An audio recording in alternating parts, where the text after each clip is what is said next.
Big up la famille Kinshasa, Brazzaville, Paris, France. Nous vous saluons. Topesi bino bambote ebele bisika bozota la biso. Esengo ya trop pona biso. Kozongela bino lisusu na numéro ya sika. Échangeate une seule adresse, une seule chaîne. Bollywood TV, la meilleure chaîne YouTube du moment et la meilleure chronique du moment. Katazoba, la chronique intello, la chronique intelligente, animée toujours par Eagle Woman, la maman des aiglons. Échangeate, mon amosi ya vision, mbanga, état d'esprit, muto azanga bango na banalise na bango yeyo. Et kande tokumbela rango. On est ensemble, y a pas de souci. Arrêtez! Nini ezangi ngai ezana ye poyo néglige ngai ye yo inisinga kombo ya kolinga lo ata mama botanga soka lobi alingaka nga na koboya hey. Ale kabasele kpe na mai biso te mutu totindaki bino. Alors, mesdames, messieurs, en tout cas, tozongeli sous plaisir, il y a trop. Eagle Woman en forme, très très en forme.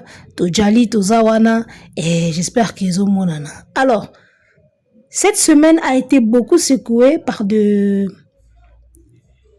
situations, hein, par des événements.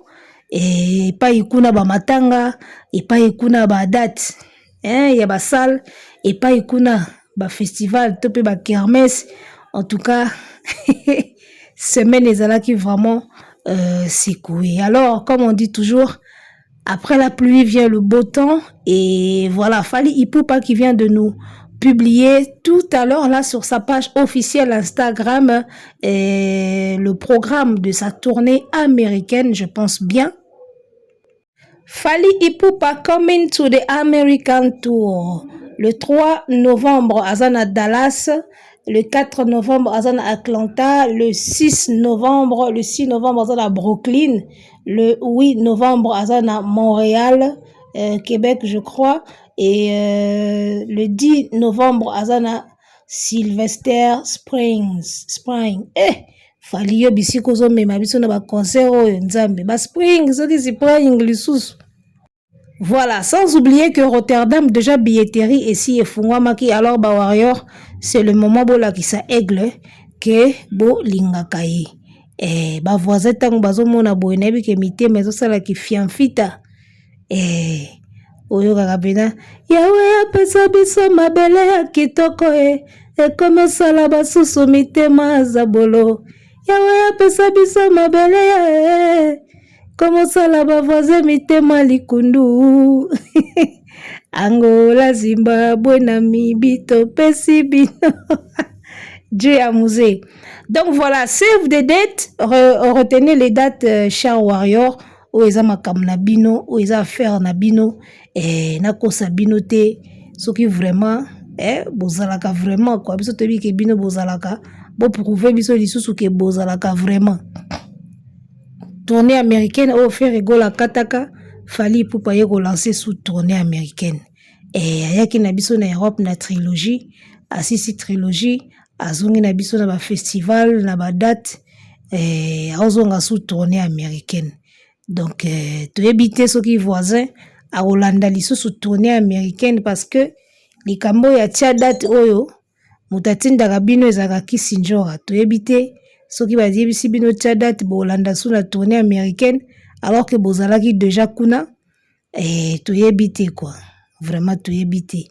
Donc voilà, balobi international aza moninga na le côté ba date yango na tozomona lui au moins atandelaka biso yango pena tandeli biso yango bino moko bopona bino moko bozela côté mosusu ba date bimaka na ndinga kintsweki bavandi babimisi.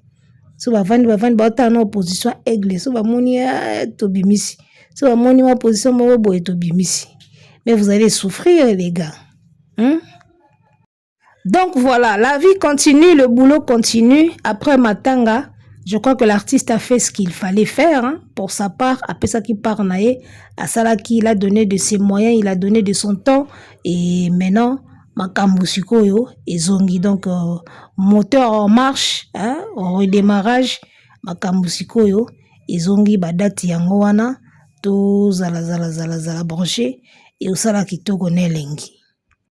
En tout cas, silence ya Fally Ipupa na ebite bino bomoni yango nde nini, mais nga na remarqué que esali ba dégâts ebele. Silence kako Fally avandi pendant matanga oyo ti bakunda corps esali ba dégâts ebele. Fally oyebi kosimbi vie ya bato ebele na maboko. Fally kovandaka ba silence molai boye te. Kovandaka ba silence ebele boye te aigle, osimbi vie ya bato ebele na maboko. Oyebi ke silence ya Fally ekitisi na ba nombre ba vue na YouTube. Ekitisi na ba nombre ba vue na YouTube silence ya Fally. Mawa ya Fally na biso e contaminé bato ebele, e contaminé ba chaîne, e contaminé ba fan, e contaminé ba voisin, e contaminé ba détracteur. Tristesse ya Fally na biso mais contaminé une grande partie ya ba Congolais. La communauté ezala libanda ezala na kati ya mboka. Silence ya Fally e contaminé bato ebele. Na remarqué na ba nombre de vues ekiti vraiment na banini. Tango aboki ka affiche oyo na Instagram na ye na yebisi yo, mais internet mba moko elamuki. Mais ça c'est quelque chose les gars. Nous sommes en train de vivre un moment où je ne sais pas comment le définir, c'est extraordinaire les gars. C'est extraordinaire. Donc Fally muta komi clé à démarrage, il y a système il y a musique, na système il y a réseaux sociaux. Je te dis mais franchement et comme à niveau mususu eza dégâts. Silence a Fally elalisi makambo. Abimisi ka calendrier ya American Tour na ebisio, mais on sentit que makambo pe lamuki mbala moko. Donc mutu moko a komi cerveau moteur a komi ko démarrer système mobimba na kati ya communauté, mais na ebisio makambo ezo kende mabe na ngambo ba voisin kuna silence oyo wapi. So moni bataminoko tie o baolo bate. Faut comprendre que mutu azoki. Eloba na bandeko na nga ba mongo ajokisa joka ojokite. Soko moni silence ekoti boye bataminoko batambanga ba okokolo bate.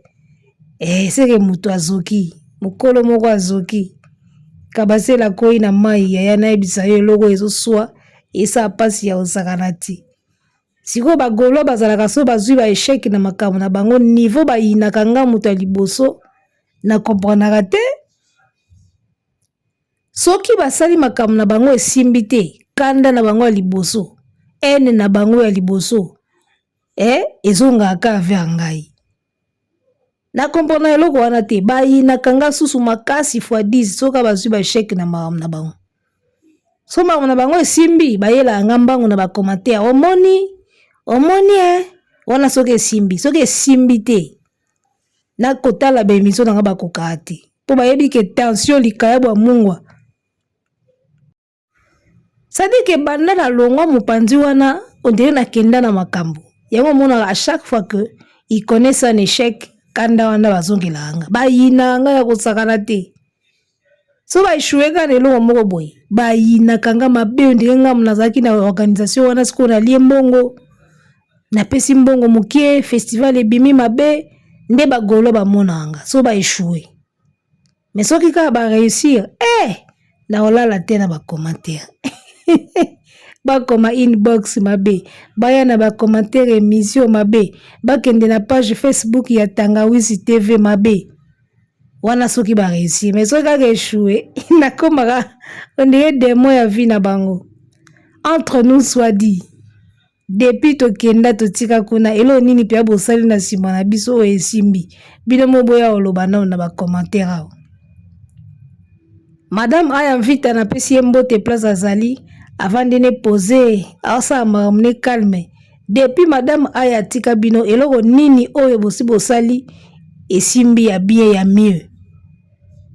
So botali bien bomona ke eza na ngote. Ya honga na ebisaka bino. Soki bozotala fere na baloyenge ya bagolwa na ye. Bayemba boye golo aboya ngana nini agatatata te isi ze go so ozi bango na ba animation na bango otie bango na comparaison na Fally, oko risquer au monde neti ke Ferry Gola zaka fort. Si tu ramènes Ferry en comparaison na Fally, au risque au monde on dirait Ferry azaka makasi. Ya na isaka bino longo na makelele ba Gaulois parce que ba oganga pe trop mikolo, ça fait désordre. Et ça salité, ba oganga moi trop mikolo, makelele belé, désordre belé, dans le fond il y a rien. Ce sont les tonneaux vides qui font beaucoup de bruit. Beaucoup de ça makelele les ming ces derniers temps et on sent que parce que il y a rien, c'est vide au fait. Beaucoup de ça makelele mingi parce que bozaka vide na kati na bino, il y a rien. Olongoli comparaison na Fally, olongoli makelele ba Gaulois, otie palmarès ya Ferry, otie bilan ya Ferry depuis abima prison. Makambu nini oya réaliser nini combien simbi te. Ba évaluer ka mutu ndengwana. Ba évaluer mutu ndengwana. Soki Fally abetaka na Kisasa oyo. Na même mwana festina bango wana. Na ebisio na ba Gaulois ba na hôpital ba ngai batika ba mbete hôpital ba ngai ba kende. Ta ba monika ke Fally obeta ne soute belé déjà ba lembaki wana. Arrêtez! Alors, Vena Bisolo kwa Kanza, azana message moko auti ko annoncer. Je suis tombé sur ça na Facebook. Na boyi ko ta vidéo awa parce que niveau na komi ko banga ba droit d'auteur yaya. Soki chaîne nanga liboso ezu problème likologa ya biloko wana. Na komi ko banga ba vidéo ya batu ya ko sakana te. Vena Bisolo kwa Kanza na vidéo oyo, ba mona ngo na Facebook ba mona ngo. A lancé message moko ke ba artiste nyoso na ebite suzaka ba musicien ou bien ba artiste ya ba discipline nyoso beaucoup na Pullman pour na réunion moko boye concernant makambo ya ba droit d'auteur. En tout cas, je pense que en tant qu'artiste, ils sont très intéressants au hasard au courant à côté na Facebook na monisi Léo Scram a partagé qui vidéo oyo. Na zuango na page à Léo Scram. Alors, boke na page à Léo Scram boyo ka ba information wana o nyonso za artiste et vous allez intéressant ko participer na réunion wana et ça ce qui le entre le 10 8 9 ou le 10 septembre boy na Pullman ba artiste nyonso bazala wana pona koyoka na ndenge nini boko ko s'organiser pona ko banda ko zo ba droit d'auteur les gars na poto ba droit d'auteur wana yango esungaka mutu na ki vieillesse na ye osali carrière neti ba faire boy carrière comme ki na suka o bandolia ka na ba droit d'auteur na yo wana ndenge bazo utiliser ba nzembo na yo ndenge bazo betaka yango ndenge bazo salela yango ba droit d'auteur wana ka yango banda ko vivre nango o bando zoka moi soki be atindaka par mois soki be atindaka yango par année na ebakati ba droit d'auteur wana nde yango esungaka artiste na ki vieillesse tango carrière esili okomolia mo bambongo no ba droit d'auteur okotonga pe mo eloko na yo okosala pe mo nini na yo o changer no pe cop donc na Congo awa makamba ba droit d'auteur wana sokoda ekota mbutu toyebaka te comment percevoir l'argent ya ba droit d'auteur ya ba artiste. Mais avec ce que notre vieux Lokwa Kanza vient de lancer, je pense que Koki Kozala et Loko Moko ya bien parce que y a un temps pour tout les gars. Ba musicien ba koku faka pauvreté. Omoni, ata un jeune musicien oya betata moi single na moko e cartonnant. Asa pe na droit zo rapé mo ba droit d'auteur na ye. Tant qu'il va bazo salela ngo bazo betanga ngo na ba boîte na banini mo ba droit d'auteur wane ko sungaka bango tango ba carrière aussi là. Parce que carrière ici là ka. Succès ici là ka carrière pe ici là ka. Et si li peine ici li, neti ba wera boy ici là. Arobandolia peut-être quand na ba droit d'auteur na ye na ba investissement na ye à salaki. Donc c'est un message que je tenais à passer. En tout cas to panza vraiment sango na Pullman et aux alakitoko na elengi. Revenons à America's Tour. America's Tour. En tout cas, tant on a moni affiche on a bi Ferry. Bagolo ata bino moko pinza. Sincèrement parlant, malgré ba polémique, malgré ba guerre ya musique, ata bino moko pena. Conscience na bino moko mona vraiment te ke fallait alekine Ferry. Ata bino moko mona ngote. Buvandika boye buda te bimi. tourner bimi. Ata bino mo bomona teke oyo pena leki oyo. Ne fiske kana makambo ba date kaka. Ata bino moko bomona te. Artiste wa betaka plus de concerts na année. Ils a vérité. Ne fiske tana kotia ka ba date. Bino mo bomona teke ba leki e kaka. Double party ya liboso déjà yango bozui ya festival bokoi na mai. Etikali yu arena. Lelo toza le 3. D'accord? Lobby jeudi le 4. Et le mardi le 3. Lobby mercredi le 4. Jeudi le 5. Tozo zelabino na billetterie. Tozo zelabino na billetterie parce que carrière ya faire et comme si ko dépendre na fali. Carrière ya faire eza na maboko ya fali. Na minute o carrière ya faire eza na maboko ya fali. Ndenge fali ya ko memela ye, ndenge faire ya ko bikela. So fali ya niatika ba silence o asala ka oyo e roboma mutu. Bomoni ndenge bomi déjà festival kuna. So ki fali ya kipe apesi moi wifi, apesi moi moto nde ekoki ko sauver. Yu arena ka oyo yu arena oyo. Po bapesa ye date il fallait atanga ka kombo afali. Ki azana rijo ango azaka na rivalité na fali. Nde batali ya bon, so azana rivalité na Hustle. Number 1 d'Afrique. Ah, c'est que lo moka bien ko bima na rivalité wana. Boto pese na date totale ena. Les gars, jeudi le 5 ouverture à billetterie à You Arena. Niveau nazo zelela bino. Bagola bakoma mona nga lokwa ndoki ya vida bango. Siko nazo ebate, est-ce que biso mutu tozo loka faire na ba analyse na biso? To ye moko za na ba problème na ye biso nde tozo constater kaka. Boko mela biso na ba commentaire pardon, nga mo pe komi ko déranger conscience nanga. Ponga na linga te nazala mabe ya mutu na mukili, sans blague. Et comme pe ko déranger conscience nanga, na komo mona na bi ah. Est-ce que biso mutu tozo loka faire pona ba analyse na biso? To ye moko nde a déjà na ba démon na ye ba kangaka ye, biso tozo constater na biso kaka. Parce que c'est pas la même chose hein, ko loka mutu na ko constater. Ya lokola mutu alobi na yo abi, yo mwana oyo. Ozaka muyibi to hein, wa maboko milayi hein. Est-ce que aloki yo po koma muyibi to constater kaka ke yo bendaka mo ba plan. Na ebite boko mela biso na ba commenter parce que conscience na nga ya moko pe komi ko déranger nga nazomona est-ce que biso mutu tozo loka artiste oyo à partir ya ba analyse na biso tozo loka ye tozo bloquer to ye moko aza na ye déjà na ba blocage na ye et puis nous on ne fait que constater les faits. Boko mela biso na ba commenter parce que comme nitira moi sérieux to ko sala ba analyse boye au mona pe loko ngo pe simbiti.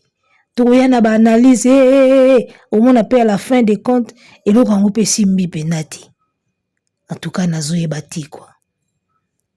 Alors, nga pena nazo zelela bino le 5 na ouverture à billetterie à You Arena. Ba msu bazolo ba o bazui 40 000. O bazui 20 000.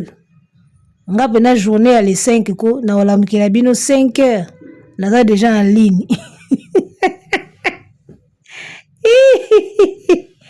Tala, jeudi le 5 septembre, 5 heures, on a déjà en ligne, on a otala. Bah, si bino conditions, il faut bosomba. Il faut attaquer combien? Il faut attaquer combien de nini? Il faut attaquer so 15 000, so 19 000, so 15 000, le moyen d'ingwana, pour pas payer ça bango. Pas payer ça, ba maintenir date quoi. Donc, so ba teki na se, et vous allez ma koudile yoyo. Artiste déjà assez à mesana na ko retirer ba affiche na ba page donc wana kutu et ozana nango so eloko asikate mais niveau nazo c'est la bino na ouverture à billetterie à You Arena balobi bazu 20 000 places ba msusu obito tozu 40 000 penza koloba na ko sala ils ont deux choses différentes hein boti ko laksa biso ngo na festival a ke koloba na ko sala les agelo mokote plus grand festival ya Congo. Festival à Liboso, artiste à Liboso, tout comme à Boy Kermesse. Un bon entendeur, hein? Arrêtez!